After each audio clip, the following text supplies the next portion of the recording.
Hello everyone, it's your bud. Today I will be talking about RedWall. It recently popped into my mind when I was thinking about cats, and well, here we are. If you're unaware, RedWall is a book series started in the 80s and I believe finished in the early 2010s. I can say that now that we're in 2020, that's interesting. Anyway, these books really had an impact on me.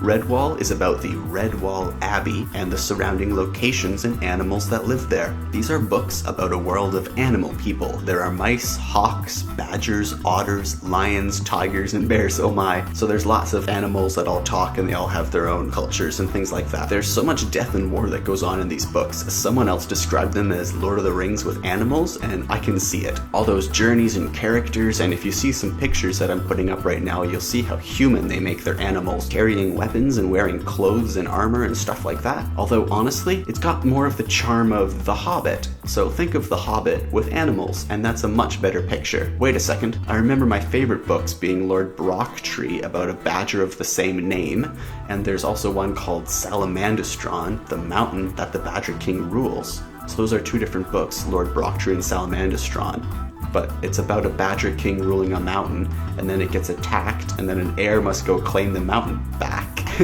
Interesting. My other favorite books were Tagarung, about an otter, and I vaguely remember one called Rackety Tam being entertaining. Don't worry, I'll show you all my favorite books now, but I wanted to record a little intro before I go off script and rediscover the books that I love so much. Let's see how they hold up and how much we can learn about them by reading online.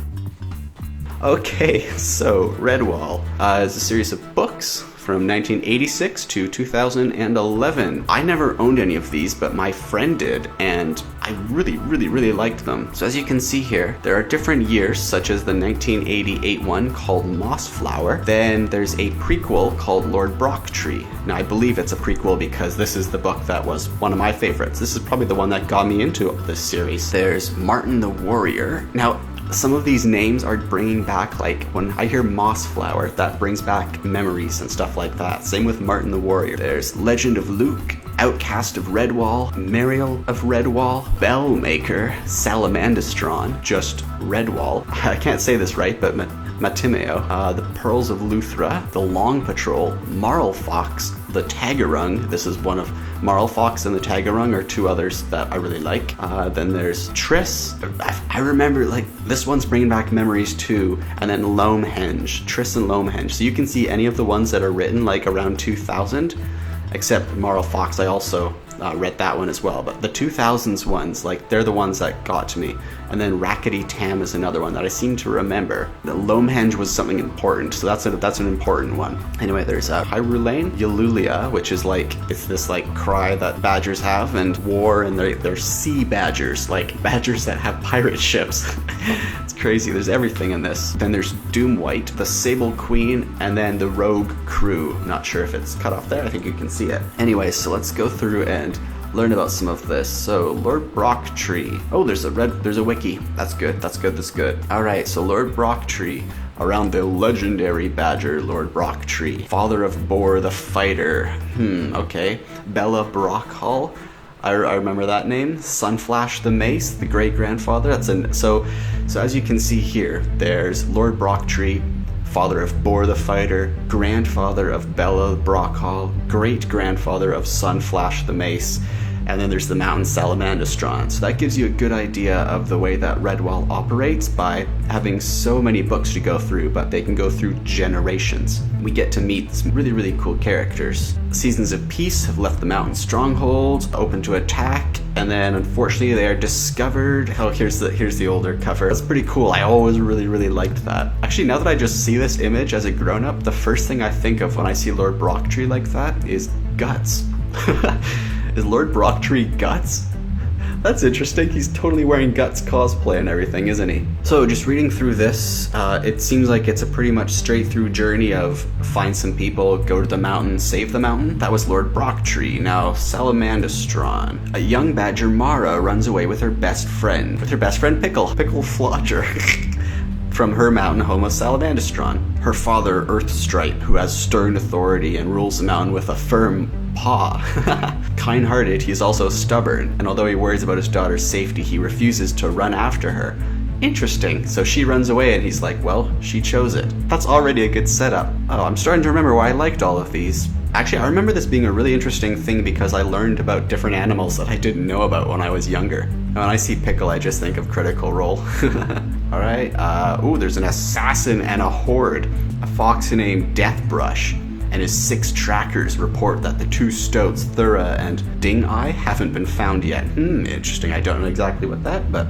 Oh, here's the first mention of RedWall Abbey that I found in this. At RedWall Abbey, a young squirrel named Samkim and his mole friend Arula are punished for fighting a kind for frightening a kind hedgehog in the orchard. Worried about their careless use of bows and whoa.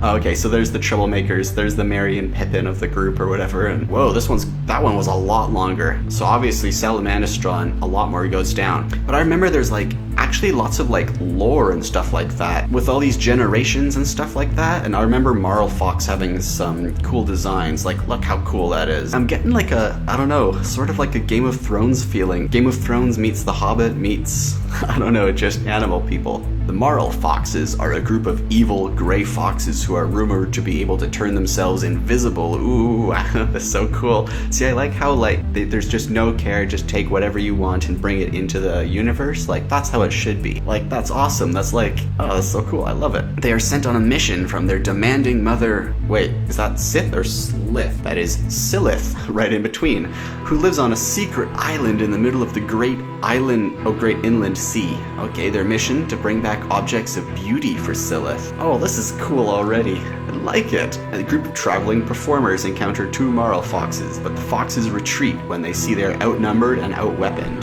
Mossflower Woods, there's more people, shrews and company, and oh no, someone died and then warned the dangers of the Marl Foxes. I like this. So this was like probably the most violent stuff that I could read as a kid, because people are dying left and right, but it's just foxes killing shrews and stuff like that. So, I mean, it's just nature, right? But they're doing it with like weapons, and the way they describe it, and the fact that you can see like they're holding the weapons and stuff like that. Oh, and it looks like, oh, I remember this. They stole us a tapestry from RedWall. There's some tapestry or something. I remember some tapestries. Meanwhile, the remaining Marl Foxes lay siege to RedWall and make several attempts to enter the grounds. Their ingenious schemes are repeatedly foiled by the RedWallers. A massive beehive and equally massive termite mound are both connected to the tree. What? Oh, so the RedWallers just brought out their pests and just threw them onto the army. This is really cool. I actually might want to read all of these books again, but wow, so Marl Fox seems interesting too. Now let's go on to Tagarung. The Tagarung. The Juska, a group of tribes that live on the west coast, have long awaited the birth of the legendary warrior called the Tagarung. Oh, okay. When a seer from the Juskarath tribe predicts his birth to an otter from the RedWall Abbey, Sawney Wrath, leader of the tribe, gathers a group of warriors and sets out to capture him. Okay, cool. These are like river pirates or something like that. And Riffle Flag, the Tagarung's father, he's just the Tagarung for right now, has taken him to a stream to complete his traditional otter ritual. We gotta learn what that is. I almost went out and bought these books to read through them with you, but it's like super stormy and I'm having trouble standing up today, so all I can really do is read these articles and learn about it with you. So the Juskarath tribe murders Riffle Flag and takes Dana. I guess Dana is the Tagarung. Renames the babe with a shorter name, Tag. Oh yeah, now I remember. To remind the otter babe that he grows that speed and quickness are essential. Oh, that's cool. I mean, there's just murder that sets things off in all of these books, and oh, that's the cover that I remember.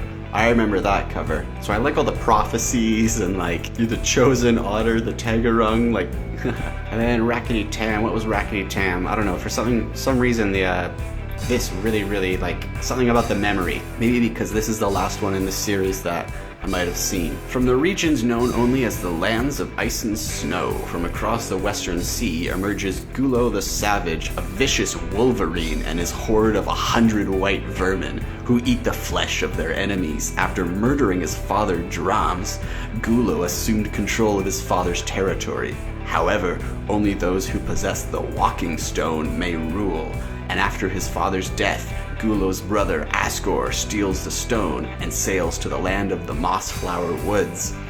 Gulo pursues his brother with approximately 100 flesh-eating white foxes and the ermine under his command. Meanwhile, the mercenary squirrel Rackety Tam McBurt, along with his companions Wild Doggy Plum or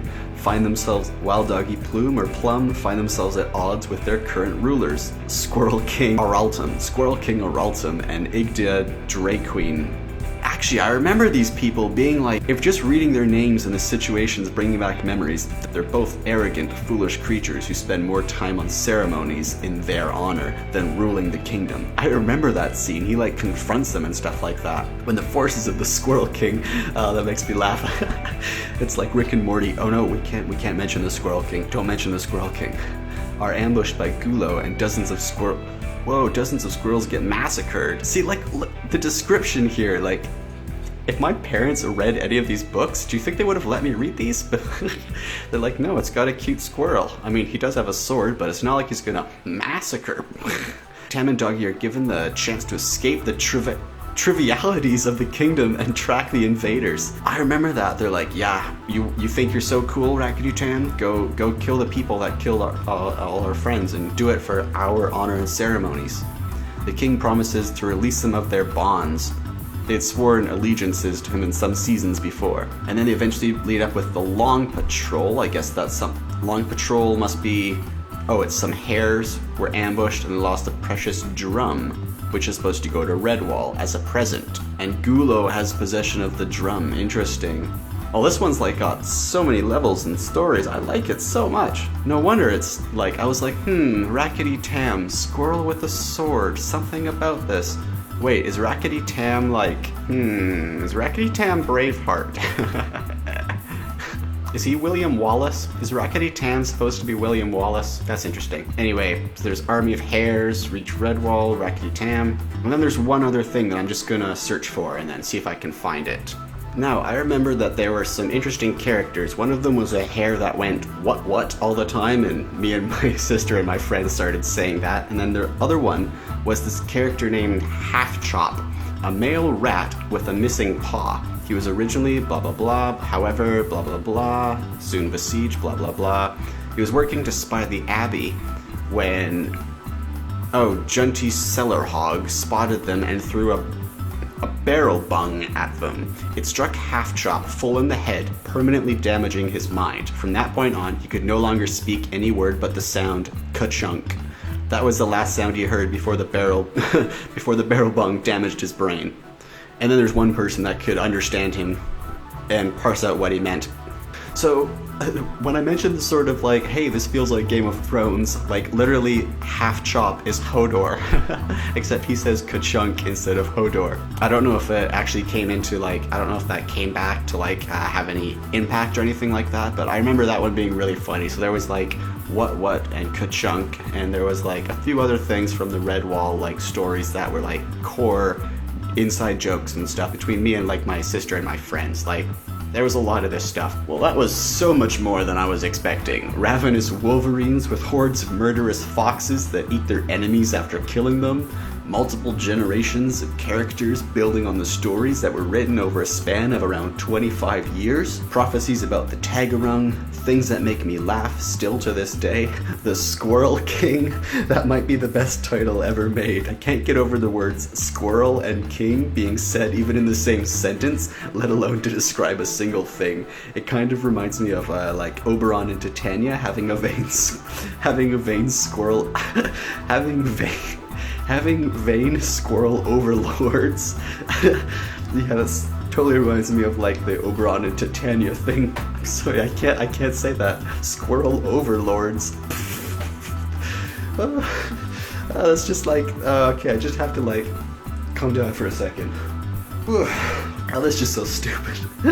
Anyways, Lord Brocktree's doing a Guts cosplay. Rackety Tam is William Wallace.